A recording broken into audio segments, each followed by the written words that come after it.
حضرت انس بن مالک رضی اللہ تعالیٰ عنہ ارشاد فرماتے ہیں کہ ہم نبی پاک علیہ السلام کی بارگاہ عالی مرتبت میں حاضر تھے۔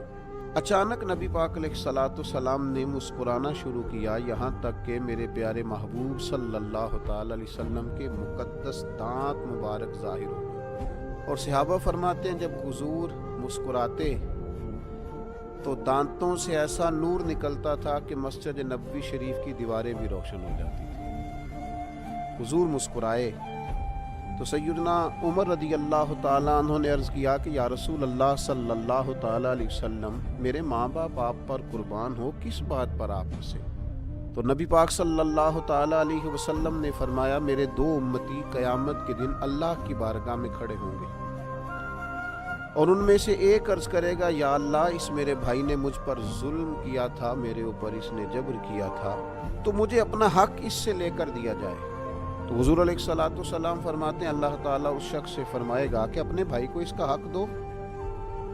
عرض کرے گا، مالک میرے پاس تو اب کوئی نیکی بچی نہیں، کہاں سے حق دو؟ تو اب وہ جو مدعی ہے، جو دعویٰ کر رہا ہے کہ میرا حق اس سے لے کے دیا جائے، وہ عرض کرے گا، مالک پھر میرے گناہ ہی اس پر ڈال دیے جائیں۔ حضور مسکرا رہے ہیں، جناب انس بن مالک فرماتے ہیں، لیکن اس بات پر آ کر حضور کی آنکھوں میں آنسو آ گئے۔ نبی کریم صلی اللہ تعالیٰ علیہ وسلم فرمانے لگے، وہ بڑا ہولناک دن ہوگا قیامت کا۔ لوگ اس دن تلاش کریں گے کہ کوئی ایسا شخص ہمیں ملے، ضرورت محسوس کریں گے کہ جو ہمارا بوجھ اٹھائے۔ اب وہ شخص عرض کرتا ہے، مالک میرے پاس تو کوئی نیکی نہیں ہے، اور یہ کہہ رہا ہے میرے گناہ ہی اس پر ڈال دیے جائیں۔ تو نبی پاک علیہ السلام فرماتے ہیں اللہ تعالیٰ اس مدعی سے فرمائے گا، ذرا سر تو اٹھا، جنت کی طرف تو دیکھ۔ تو وہ جنت کی طرف سر اٹھا کر دیکھے گا اور دیکھ کر عرض کرے گا، مالک میں ایک چاندی کا شہر دیکھ رہا ہوں جس میں سونے کا محل بنا ہوا، ہیرے جواہرات سے مرصع ہے وہ محل۔ اے مالک، کون اس کا مالک بنے گا؟ یہ کس کو ملے گا؟ تو اللہ تعالیٰ فرمائے گا، جو اس کی قیمت ادا کرے۔ تو وہ عرض کرے گا، مالک اس کی قیمت کون ادا کرے گا؟ تو اللہ تبارک و تعالیٰ فرمائیں گے، تو بھی اس کا مالک بن سکتا ہے۔ تو بڑے تجسس سے، بڑے شوق سے عرض کرے گا، مالک میں کیسے مالک بن سکتا ہوں؟ تو اللہ فرمائے گا، تو اپنے بھائی کو معاف کر دے، میں تجھے اس محل کا مالک بنا دیتا ہوں۔ کر دے معاف اپنے بھائی کو، درگزر کر اپنے بھائی سے، بھول جا اس کی خطاؤں کو، کچھ دیر کے لیے چھوڑ دے جو اس نے غلطیاں کی، تو معاف کر دے اسے، اور میں اس محل کا تجھے مالک بناتا ہوں۔ نبی پاک صلی اللہ تعالیٰ علیہ وسلم ارشاد فرماتے ہیں، وہ فوراً عرض کرے گا، مالک میں نے اپنے بھائی کو معاف کیا۔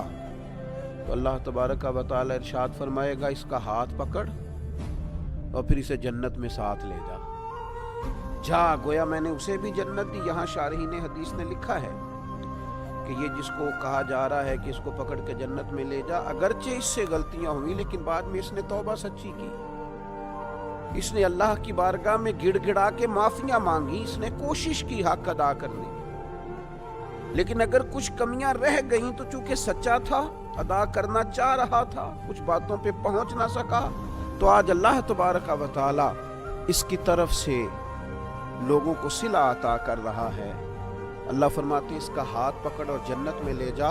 اللہ کے محبوب صلی اللہ تعالیٰ علیہ وسلم نے نتیجے کے طور پر، رزلٹ کے طور پر یہاں ایک بات ارشاد فرمائی۔ حضور فرمانے لگے، اللہ تعالیٰ سے ڈرو اور باہمی معاملات درست رکھو، اللہ تبارک و تعالیٰ قیامت کے دن مومنوں میں صلح کرائے گا، تو تم یہی اپنے معاملات کو درست رکھو۔